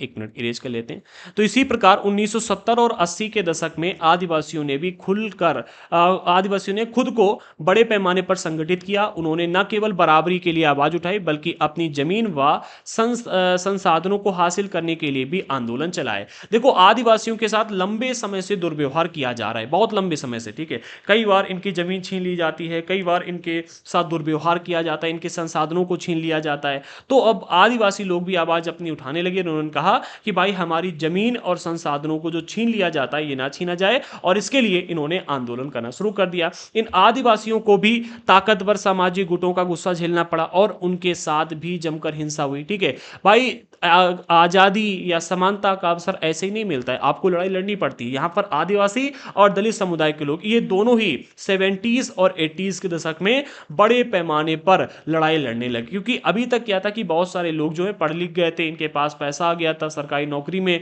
स्थान मिल गया था। ठीक है, बराबरी पर कुछ लोग पहुंच गए थे, तो जो कुछ लोग पहुंच गए उन्होंने अपनी कम्युनिटीज को सिखाया, पढ़ाया, बताया कि भाई इस तरह के कानून, इस तरह के अधिकार आपको मिले हुए, तब जाकर के लोग जागरूक हुए और अपनी आजादी या अपने बराबरी या अपने साथ होने वाले अन्याय के खिलाफ खड़े होकर के मांग करने लगे। अगले बिंदु में कहा जा रहा है, यही वजह है कि इस कानून में अपराधों की एक बहुत लंबी सूची दी गई, क्योंकि यहां पर कहा गया था कि भाई आप देखो कितने तरह के अपराध हमारे साथ किए जा रहे हैं, तो इसको लेकर फिर सर्वेक्षण करवाया गया और अपराधों की एक बहुत ही लंबी सूची तैयार की गई। इसमें इनमें से कई अपराध तो इतने भयानक हैं कि उनके बारे में सोचकर भी दिल दहल जाता है। बहुत भयानक भयानक अपराध है, जघन्य अपराध, जितना आप सोच नहीं सकते। कहते ना कि मरने के बाद नर्क में आपको इस तरह की सजा मिलेगी, तो उसी तरह की सजा दी जाती थी। ठीक है, तो बहुत भयानक अपराध इसकी सूची इसमें बनाई गई है। इस कानून में न केवल भयानक अपराधों का उल्लेख किया गया, बल्कि यह कानून इस बात की ओर भी इशारा भी करता है कि साधारण इंसान भी कितने जघन्य कृत्य कर सकते हैं। ठीक है, सिर्फ अपराधों की सूची नहीं बनाएगी, बल्कि ये बात भी बताई गई कि एक साधारण इंसान भी इस तरह का कृत्य कर सकता है। ठीक है, इस प्रकार इस तरह के कानून हमारे सोचने और काम करने के तरीकों को प्रभावित करते हैं और दोषियों को भी सजा देते हैं। तो जब कानून बनाए गए तो उसमें जो अपराध थे उनकी सूची तैयार की गई और यह भी कहा गया कि भाई एक इंसान भी इस तरह के काम कर सकता है, मतलब एक सोचने वाली बात इसमें रखी गई। ठीक है, और फिर जिस तरह का अपराध था उसके आधार पर दोषियों को सजा देने की भी बात की गई। ठीक है, अब कई स्तर के कानून बनाए गए तो इनको एक एक करके थोड़ा सा समझ भी लो। इस कानून में कई स्तर के अपराधों के बीच फर्क किया गया। देखो यहां पर न केवल अपराधों की एक बहुत लंबी लिस्ट तैयार की गई, बल्कि जो अपराध थे उनके बीच में फर्क क्या है, अपराधों के बीच फर्क की भी एक लिस्ट बनाएगी कि कौन सा अपराध किस चीज से जुड़ा हुआ है। इसको यहां पर थोड़ा और ध्यान से समझना। सबसे पहला, इसमें शारीरिक रूप से खौफनाक और नैतिक रूप से निंदनीय अपमान के स्वरूपों की सूची तैयार की गई कि कितने ऐसे अपराध हैं जो शारीरिक रूप से और नैतिक रूप से लोगों का अपमान करने का काम करते हैं। इसका मकसद ऐसे लोगों को सजा दिलाना है जो, देखो इसकी लिस्ट तो बहुत लंबी है लेकिन मुख्य मुख्य चीजों को यहां पर रखा गया। जैसे कि सबसे पहला, जो अनुसूचित जाति या अनुसूचित जनजाति के किसी व्यक्ति को कोई अखाद्य अथवा गंदा पदार्थ पीने या खाने के लिए विवश करते हैं, यह नैतिक रूप से निंदनीय अपमान के स्वरूप का एक अपराध है। ठीक है, अब अगर किसी व्यक्ति को आप ऐसी चीजें खाने या पीने के लिए विवश करते हो जो खाने या पीने योग्य नहीं है, जैसे कि ऊंची जाति के जो लोग थे ये इन लोगों को अपने पैर धुलवाकर पिलाते थे पानी। ठीक है, तो ये बहुत ही खतरनाक, बहुत ही जघन्य अपराध है, अपने पैर धुलवाकर किसी व्यक्ति को पिलाना। ठीक है, तो ये चूंकि एक बहुत ही जघन्य अपराध है, नैतिक रूप से निंदनीय अपराध है, इसलिए इसको अपमान के स्वरूपों वाली लिस्ट में रखा गया। इसी तरह से तीसरी पॉइंट में बताया गया है कि अनुसूचित जाति या अनुसूचित जनजाति के किसी व्यक्ति को नंगा करते हैं। यदि आप अनुसूचित जाति या अनुसूचित जनजाति के किसी व्यक्ति को नंगा करते हैं या उसे नंगा घुमाते हैं, ठीक है, या उसके चेहरे या देह पर रंग लगाते हैं या कोई और ऐसा कृत्य करते हैं जो मानवीय प्रतिष्ठा के अनुरूप नहीं है, तो यह शारीरिक रूप से खौफनाक अपराध होगा जो कि अपमान के स्वरूपों की लिस्ट में रखा गया है। ठीक है, और इन सब के लिए खास तरह की सजा का प्रावधान किया गया। सबसे पहले आपने समझ लिया कि जो अपमान के स्वरूपों वाली अपराध हैं उनकी एक लिस्ट बनाई गई थी। ठीक है, इसमें कई सारी चीजों को रखा गया लेकिन एनसीईआरटी में केवल 2 ही चीजें बताई गई हैं, क्योंकि हमने यहां पर आपको पहले ही बता दिया, क्योंकि बहुत सारे अपराध तो ऐसे हैं, क्या कहा गया इसमें, कई अपराध तो इतने भयानक हैं कि उनके बारे में सोचकर भी दिल दहल जाता है। ठीक है, इसीलिए एनसीईआरटी में ऐसे अपराधों को रखा गया जिसे सोच करके आप बहुत ज्यादा भयभीत ना हो। अगला जो बताया जा रहा है उसमें कहा गया कि इसमें ऐसे कृत्यों की भी सूची है जिनके जरिए दलितों और आदिवासियों को उनके साधारण संस्थानों से वंचित किया जाता है। ठीक है, क्या कहा जा रहा है कि इस अपराध की लिस्ट में एक लिस्ट ये भी तैयार की गई जिसमें दलित और आदिवासी समुदाय के जो संसाधन हैं, सॉरी साधारण संसाधन हैं, इनसे वंचित किया जाता है या उनसे गुलाम की तरह काम करवाया जाता है। अगर आप किसी व्यक्ति से जबरदस्ती गुलाम की तरह काम करवाते हैं तो ये भी इस अपराध की लिस्ट में रखा गया है, एक अलग तरह के अपराध की लिस्ट में रखा गया और इसके लिए खास तरह की सजा का प्रावधान किया गया। आगे कहा जा रहा है फलस्वरूप इस कानून में प्रावधान किया गया कि अगर कोई भी व्यक्ति, चौथे पॉइंट में ये बताया गया है कि अगर कोई भी व्यक्ति अनुसूचित जाति या अनुसूचित जनजाति के किसी व्यक्ति के नाम पर आवंटित की गई या उसके स्वामित्व वाली जमीन पर कब्जा करता है, अगर कोई भी व्यक्ति, ठीक है, अनुसूचित जाति या अनुसूचित जनजाति को दी गई जमीन पर कब्जा करता है या फिर उसकी जमीन के ऊपर कब्जा कर लेता है या उसकी जमीन पर खेती करता है या या उसे अपने नाम पर स्थानांतरित करवा लेता है, यानी कि उससे वो जमीन ले लेता है, तो उसे सजा दी जाएगी। ठीक है, क्योंकि भाई अनुसूचित जाति और अनुसूचित जनजाति के लोग ऐसे हैं जिनके पास पैसा पावर नहीं है, ठीक है, जबरदस्ती उनसे ये सब करवा लिया जाता था। ठीक है, आदिवासियों की जमीन पर बहुत बड़े पैमाने पर कब्जा होता था। तो इस कानून में इन अपराधों की लिस्ट में इसे भी अपराध बना दिया गया कि अगर आप इनकी जमीन पर कब्जा करते हैं या खेती करते हैं या उनकी जमीन को अपने नाम पर ले लेते हैं, ठीक है, तो ये भी एक अपराध माना जाएगा और इसके लिए भी सजा दी जाएगी। अगले बिंदु में कहा जा रहा है, एक मिनट, हाँ, अगले बिंदु में कहा जा रहा है एक और स्तर पर यह कानून इस बात को मान्यता देता है कि दलित एवं आदिवासी महिलाओं के खिलाफ होने वाले अपराध एक खास तरह के अपराध हैं। ठीक है, यह भी बताया गया, देखो एनसीईआरटी में ज्यादा अपराध नहीं दिए गए, ठीक है, कुछ मुख्य मुख्य अपराधों की ही बात की गई है, ठीक है, लेकिन अपराध तो बहुत सारे होते थे, ठीक है, जिनकी हम यहां पर चर्चा भी नहीं कर सकते। महिलाओं को लेकर जो अपराध होते थे उनके बारे में बताया गया है कि भैया महिलाओं के खिलाफ होने वाले अपराध एक खास तरह की श्रेणी में रखा गया इनको, ठीक है, इसलिए ऐसे लोगों को दंडित करने की व्यवस्था की गई। जो आपका 11वां पॉइंट है इस पूरे के पूरे प्रावधान में, अधिनियम में, वो बताया जा रहा है कि अगर आप अनुसूचित जाति या अनुसूचित जनजाति की किसी भी महिला को अपमानित करने के लिए उस पर हमला करते हैं या उसके साथ जोर जबरदस्ती करते हैं तो इसको भी दंडनीय अपराध माना जाएगा और इसके लिए खास तरह की सजा का प्रावधान किया गया। देखो सभी महिलाओं के लिए अलग तरह का कानून है, ठीक है, अगर आप किसी भी आम महिला जो किसी भी जाति से आती हो, ठीक है, मतलब ऊंची जाति की आती हो, उसके साथ अगर आप इस तरह का व्यवहार करते हो कि उस पर हमला करते हो या उसके साथ जोर जबरदस्ती करते हो तो उसके लिए अलग कानून है। लेकिन अगर आप किसी अनुसूचित जाति या जनजाति की महिला के साथ इस तरह का काम करते हो तो उसके लिए अलग तरह की सजा का प्रावधान किया गया, ठीक है, इस कानून में, ठीक है, इस कानून की तरह, और इस कानून का उपयोग करके बहुत सारे लोगों को सजा भी दिलवाई गई है। ठीक है, आई थिंक आप समझ गए होंगे कि कितने जघन्य अपराध किए जाते थे और इन अपराधों की सूची में किस तरह से अंतर किया गया। ठीक है, जो विभिन्न प्रकार के अपराध थे उनके लिए विभिन्न प्रकार को मतलब विभिन्न प्रकार की सूचियों में उनको रखा गया। अब यहां पर आपको समझना है कि आदिवासी लोग जो थे उन्होंने इस अधिनियम का उपयोग किस तरह से किया। तो हेडिंग है आदिवासियों की मांगे और 1989 का अधिनियम, इनकी जो मांगे थी वो इन्होंने कैसे रखी और इस अधिनियम का उपयोग किस तरह से किया। तो पहले बिंदु में यहां पर कहा जा रहा है कि 1989 का अधिनियम एक और वजह से महत्वपूर्ण है। क्यों महत्वपूर्ण है इसको यहां पर समझना। आदिवासी कार्यकर्ता अपनी परंपरागत जमीन पर अपने कब्जे की बहाली के लिए इस कानून का सहारा लेते हैं। कई बार क्या होता है, आदिवासियों की जमीन पर लोग कब्जा कर लेते हैं, ठीक है, और आदिवासी जब उस जमीन पर अपना कब्जा वापस नहीं पा पाते तो वो इस कानून का सहारा लेते हैं और इस कानून के जरिए कानून इन आदिवासियों को इनकी जमीन वापस दिलाने का कार्य करता है। ठीक है, आगे कहा जा रहा है कि अपनी जमीन छोड़ने और जबरन विस्थापन से आदिवासियों को भारी परेशानी होती है। सिर्फ आदिवासियों को ही नहीं, किसी भी व्यक्ति से अगर आप उसकी जमीन जबरदस्ती ले लोगे या उसे जबरदस्ती कहीं और जाने के लिए विवश करोगे तो इससे उसको परेशानी होगी ही होगी। ठीक है, कार्यकर्ताओं का कहना है, कार्यकर्ता यानी कि आदिवासियों के लिए जो काम करने वाले लोग हैं, ठीक है, इनकी बात को रखने वाले लोग हैं, तो इन कार्यकर्ताओं का कहना है कि जिन लोगों ने आदिवासियों की जमीन पर जबरदस्ती कब्जा कर लिया है उन्हें इस कानून के तहत सजा भी दी जानी चाहिए। ठीक है, उन्होंने कहा कि यह कानून भी जनजातीय समुदायों को केवल वही लाभ देता है जिनका संविधान में आश्वासन दिया गया। ये कानून कुछ अलग तरह का नहीं है,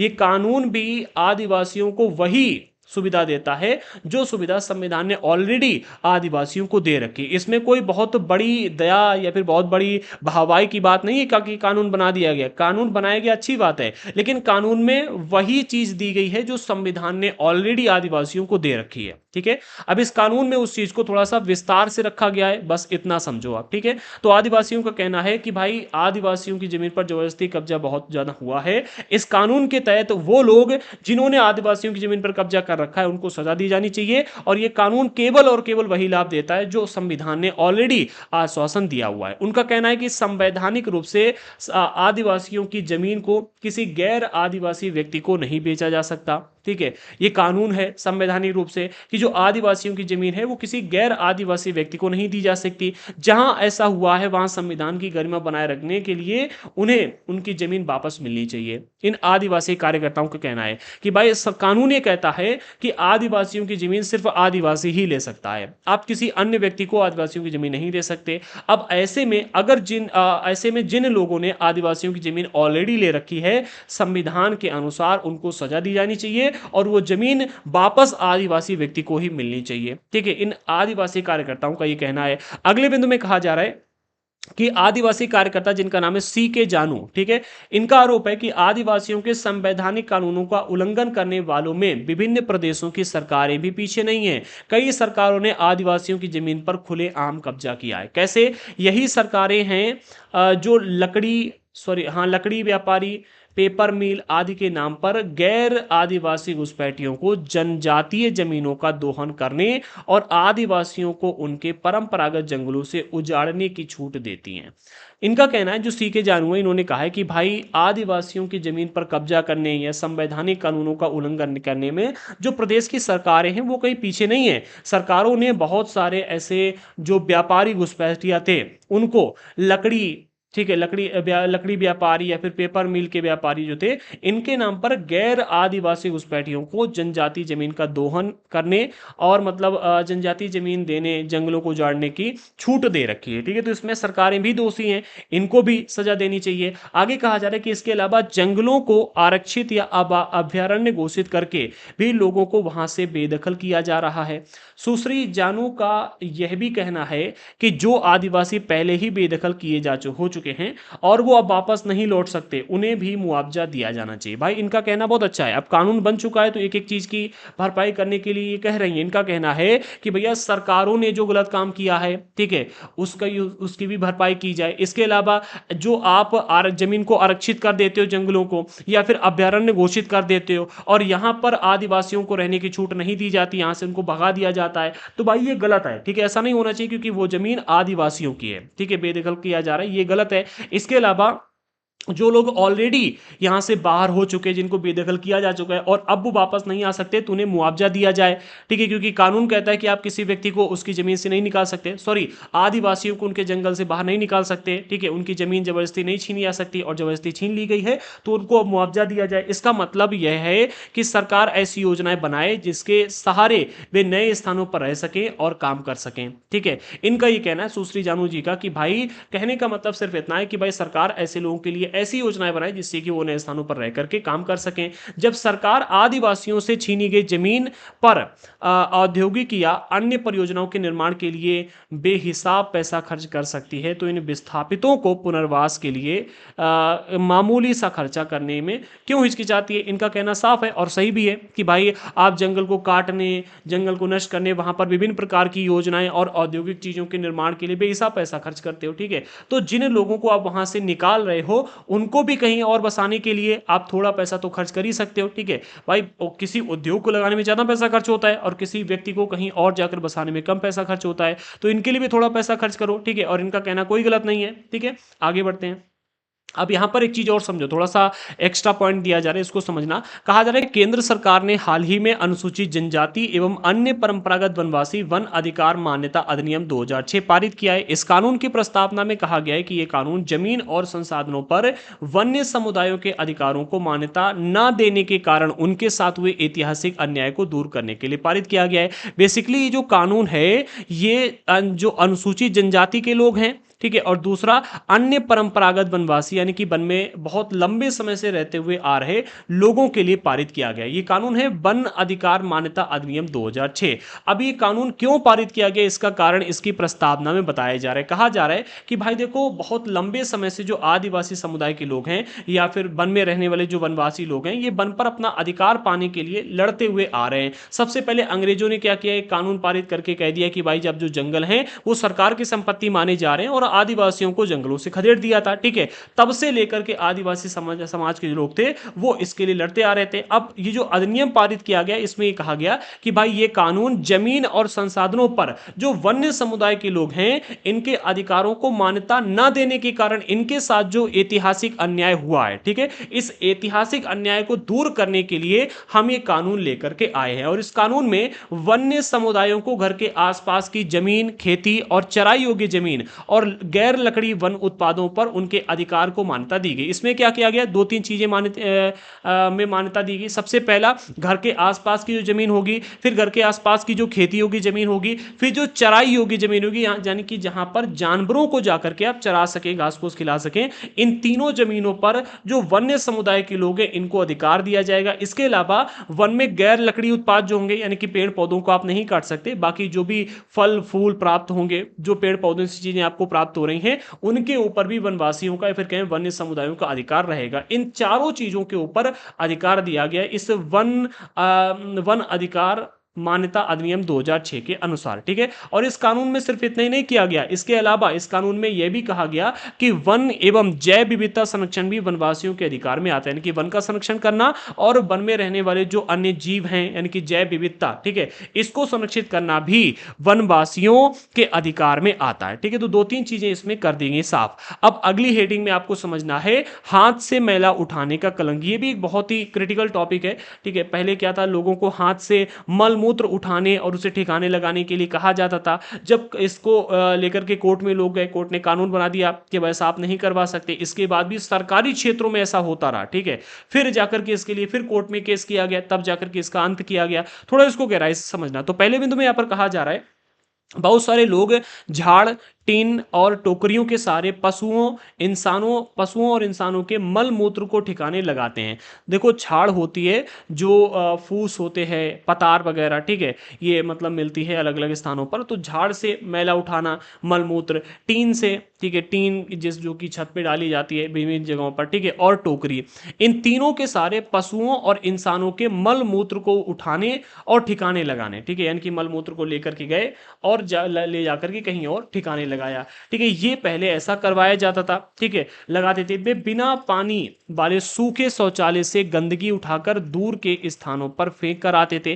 पहले ऐसा होता था कि सूखे शौचालय बनवाए जाते थे जिसमें डेली लोग शौच कर लेते थे, फिर ये लोग आते थे और आकर के जो भी उसमें गंदगी होती थी, जो भी मलमूत्र होता था, उसको उठाते थे और ले जाकर दूर फेंक करके आते थे। हाथ से मैला उठाने वाले पीढ़ी दर पीढ़ी यही काम करते थे, जिनको कहीं पर पासी कहा जाता था, कहीं पर इनको भंगी कहा जाता, अलग अलग नामों से जाना जाता है। ठीक, गुजरात में भंगी, आंध्र प्रदेश में पासी, तमिलनाडु में सिक्कलयार कहा जाता, आपके इलाके में भी कुछ ना कुछ कहा जाता होगा। ये पीढ़ी दर पीढ़ी यही काम करते आ रहे थे। ये जो काम है आमतौर पर दलित औरतों और लड़कियों के हिस्से में आता था। बहुत बुरा काम है ये। ठीक है, आंध्र प्रदेश में सक्रिय सफाई कर्मचारी आंदोलन के अनुसार पूरे देश में दलित समुदाय के लगभग 1 लाख लोग ये काम कर रहे थे। कहां पर बात की जा रही है? बात की जा रही है कि आंध्र प्रदेश में जब सक्रिय सफाई कर्मचारी आंदोलन चला, ठीक है, सक्रिय सफाई कर्मचारी आंदोलन चला, तो इसके अनुसार ये बताया गया कि भाई पूरे देश में लगभग 1 लाख लोग ये काम कर रहे हैं। सिर पर मैला ढोने वाले बेहद अमानवीय स्थितियों में रहते हैं, यानी कि ऐसी स्थितियां जिसमें मानव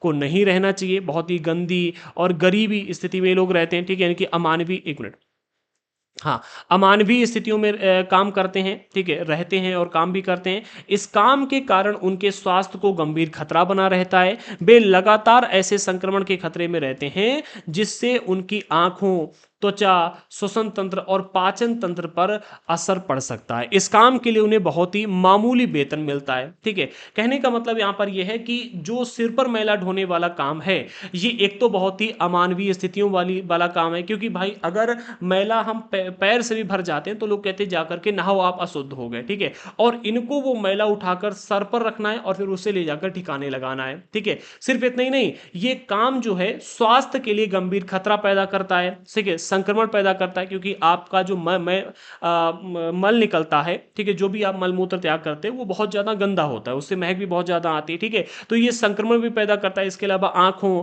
त्वचा और श्वसन तंत्र और पाचन तंत्र, इन तीनों चारों पर असर डालता है, ठीक है। इसके अलावा इस काम को करने वाले लोग जो है उनको बहुत ही कम पैसे भी दिए जाते हैं, ठीक है। अगले बिंदु में कहा जा रहा है भारतीय संविधान में अस्पृश्यता की प्रथा को खत्म किया जा चुका है, फिर भी हाथ से मैला उठाने वालों को कई जगह अछूत माना जाता है कि भाई आप ऐसा काम करते हो तो आप अछूत हो, इनको अछूत माना जाता है। अब ऐसे में अगर आप देखो तो गुजरात में इनको भंगी, आंध्र प्रदेश में पाखी और तमिलनाडु में सिक्कलयार इसी श्रेणी में आते हैं। ये जो समुदाय के लोग हैं, भंगी, पाखी, सिक्कलयार, ये इसी श्रेणी में आते हैं। आमतौर पर उन्हें गांव के किनारे अलग टोलों में रहना पड़ता है, बहुत सारे इलाकों में, ठीक है। गांव के किनारे एक अलग उनकी पूरी कम्युनिटी बसाई जाती है, वहीं पर रहते हैं। उन्हें मंदिर, सार्वजनिक जल सुविधाओं आदि के पास फटकने भी नहीं दिया जाता, ना तो ये मंदिर में जा सकते हैं, ना ही सार्वजनिक जल सुविधाओं के पास जा सकते हैं, और ना ही किसी अन्य मतलब सार्वजनिक स्थल पर इन्हें मतलब वहां पर जाने नहीं दिया जाता। 1993 में सरकार ने employment of manual scavenger and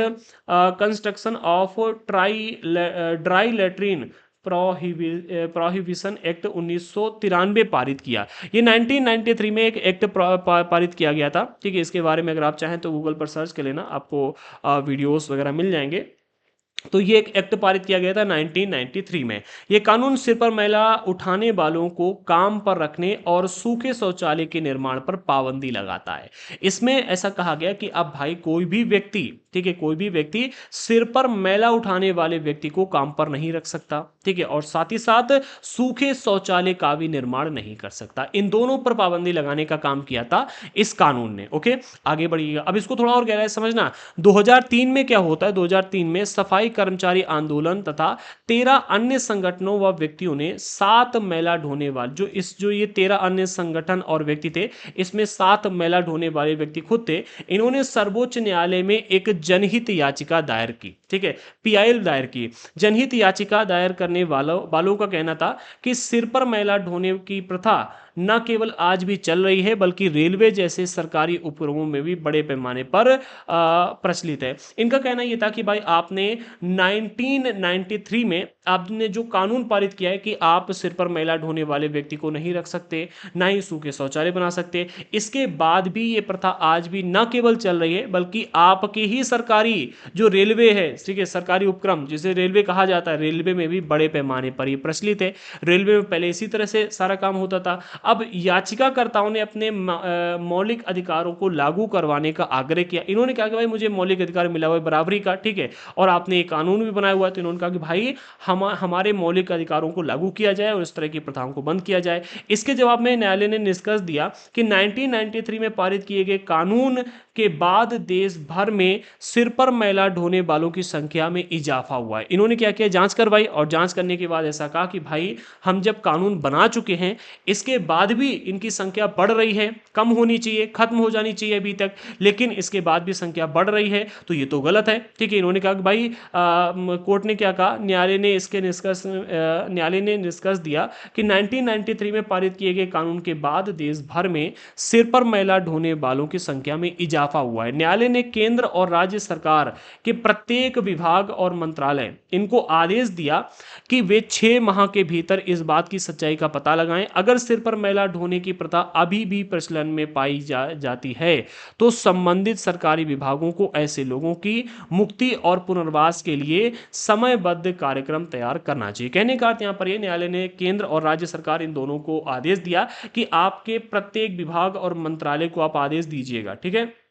मतलब सरकार इनको प्रत्येक विभाग और मंत्रालय को आदेश, कोर्ट ने दे दिया, न्यायालय ने आदेश दिया कि आप भाई 6 महीने के अंदर पता लगाओ कि कहां कहां पर ऐसी चीजें हो रही हैं, मैला सर पर ढुलवाया जा रहा है और सूखे शौचालय अभी भी बने हुए हैं, उनको तुरंत बंद करवाया जाए, और ऐसे लोग जो ऐसा काम कर रहे हैं उनकी मुक्ति और पुनर्वास के लिए, सिर्फ मुक्ति ही नहीं, उनको इस कार्य से मुक्ति दिलाई जाए और उनको पुनर्वास के लिए इनके पुनः किसी और काम को दिया जाए, या उनके पुनर्वास के लिए समयबद्ध कार्यक्रम तैयार किया जाए। हाथ से मैला उठाने वाले कर्मियों के नियोजन का प्रतिषेध और उनका पुनर्वास अधिनियम 6 दिसंबर 2013 को लागू किया गया। अब समझो 6 महीने का टाइम दिया गया था, इसके बाद भी मतलब काम तो बंद हो गया था, लेकिन इसके बाद जो काम करने वाले लोग थे इनके नियोजन का प्रतिषेध और उनका पुनर्वास अधिनियम 2013 में दिसंबर को लागू किया गया, यानी कि आप लोग कह सकते हो लगभग 2014 में, इतने साल बाद, लगभग 11 साल बाद इस अधिनियम को फिर पारित किया गया। ठीक है, अब पूरे चैप्टर का अगर निष्कर्ष निकाला जाए तो कहा जा रहा है कि भाई किसी अधिकार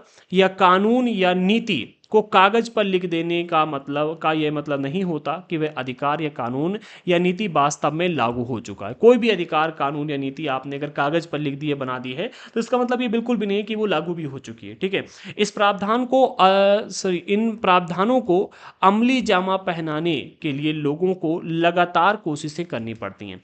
अगर हमारे देश में लोग लगातार कोशिश नहीं करें, सिर्फ हमारे देश में नहीं, कहीं पर भी लोग लगातार कोशिश नहीं करेंगे तो कोई भी प्रावधान अमल नहीं किया जाएगा। बराबरी, इज्जत और सम्मान की चाह कोई नई बात नहीं है, बहुत लंबे समय से चली आ रही है। यह बात हमारे पूरे इतिहास में विभिन्न रूपों में दिखाई देती है। इसी प्रकार लोकतांत्रिक समाज में भी संघर्ष, लेखन, सौदेबाजी और संगठनिकता की प्रक्रियाएं जारी रहनी चाहिए। ठीक है, जो मतलब लोकतंत्र में समाज के संघर्ष की प्रक्रिया है, लिखने की प्रक्रिया है, सौदेबाजी की प्रक्रिया है, ठीक है, यानी जो डील वगैरह होती है, जो संगठन बनाकर लोग कार्य करते हैं, ये प्रक्रियाएं जारी रहनी चाहिए। अगर ये प्रक्रियाएं जारी नहीं रहेंगी तो जो भी प्रावधान तैयार किए जाएंगे वो कभी भी लागू नहीं होंगे। इसीलिए आप देखो, हेलमेट पहनने का कानून बनाने के बाद भी लोगों के डेली कितने चालान कटते हैं, है कि नहीं। ठीक है, अब अगर सोचो चालान ना काटा जाए तो ये कानून सिर्फ कानून बनकर रह जाएगा। अब इस चैप्टर में 4-5 कुछ ऐसे शब्द दिए गए थे जिनका अर्थ यहाँ पर बताया गया, तो उसको भी समझ लो। सबसे पहला आग्रही, तो आग्रही का अर्थ होता है जो व्यक्ति या समूह